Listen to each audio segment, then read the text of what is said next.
Praise the Lord. அன்பான தெய்வ பிள்ளைகளே, இதை கேட்டுக்கொண்டிருக்கிற ஒவ்வொருவருக்கும் இயேசு கிறிஸ்துவின் இனிய நாமத்தில் என்னுடைய வாழ்த்துக்களை தெரிவித்துக் கொள்கிறேன். இன்றைய வேத வசனம் ஏசாயா 48:17. இஸ்ரவேலின் பரிசுத்தராய் இருக்கிற உன் மீட்பரான கர்த்தர் சொல்கிறதாவது, பிரயோஜனமாய் இருக்கிறதை உனக்கு போதித்து நீ நடக்க வேண்டிய வழியிலே உன்னை நடத்துகிற உன் தேவனாகிய கர்த்தர் நானே.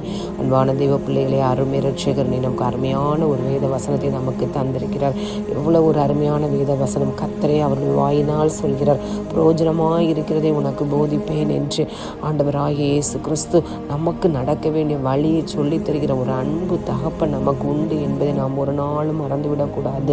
இந்த நாளிலும் ஏதோ ஒரு சூழ்நிலைகள் முடிவெடுக்க முடியாதபடி குழம்பி கொண்டு இருக்கிறீர்களா? ஐயோ, இதை நான் எப்படி மேற்கொள்வேன் என்று கலங்கி போய் நிற்கிறீர்களா? ஆண்டவருடைய சமூகத்திலே அமர்ந்திருங்கள். அவர் உங்களுக்கு போதித்து நீங்கள் நடக்க வேண்டிய வழியை அவர் உங்களுக்கு அழகாக விளக்கி சொல்லுவார்.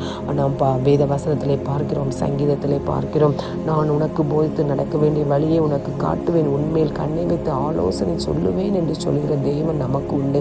அவர் நமக்கு ஆலோசனை கர்த்தர். தாவீது ராஜா சொல்கிறார், எனக்கு ஆலோசனை தந்த கர்த்தரை நான் துதிப்பேன் என்று. எவ்வளவு ஒரு நிச்சயமான வார்த்தை! இந்த நாளிலும் நாம் அப்படியாக நாம் தேவனிடத்தில் கேட்போம், ஆண்டவரே, இந்த சூழ்நிலையில் எனக்கு முடிவெடுக்க வேண்டிய ஞானத்தை தாங்க, உம்முடைய வழி நடத்தலை எனக்கு தாங்கப்பா. ஆண்டவரே, அப்பா, உமக்கு சித்தமானதை நான் செய்வதற்குள்ள கிருபையை தாங்கப்பான்னு சொல்லி அவருடைய பாதத்திலே நாம் அமர்ந்திருந்து நாம் ஜெபித்தோமானால் கண்டிப்பாக நிச்சயமாக ஆண்டவர் நமக்கு நடக்க வேண்டிய வழியை அவர் நிச்சயமாக காட்டி தருவார். ஆண்டவராகிய கர்த்தர் சொல்கிறார், பாவிகளுக்கு கூட அவர் வழியை காட்டி கொடுக்கிற தேவன். அப்போ அவர் நம்மை கைவிடுவாரோ? அவர் பாவிகளை நேசிக்கிற தேவன், பாவத்தை வெறுக்கிற தேவன். அப்படிப்பட்ட ஒருவேளை நம்ம குற்ற உணர்வோடு, நான் பாவி, ஆண்டவர் எனக்கு எப்படி வழியை தெரியப்படுத்துவார் என்று ஒரு கவலையோடு கலக்கத்தோடு இருக்கிறீர்களா? ஆண்டவர் உங்களையும் நேசிக்கிறார். அன்பான தேவ பிள்ளைகளை, நம்மளை ஒரு நாளும் கைவிடாத தேவன். அவர் நம்மை நேசித்து வழி நடத்துகிற தேவன்.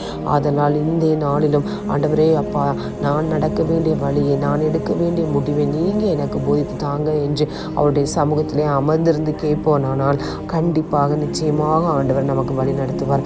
தேவன் தாமே இந்த வார்த்தையின் மூலம் உங்களை ஆசீர்வதிப்பாராக. God bless you all.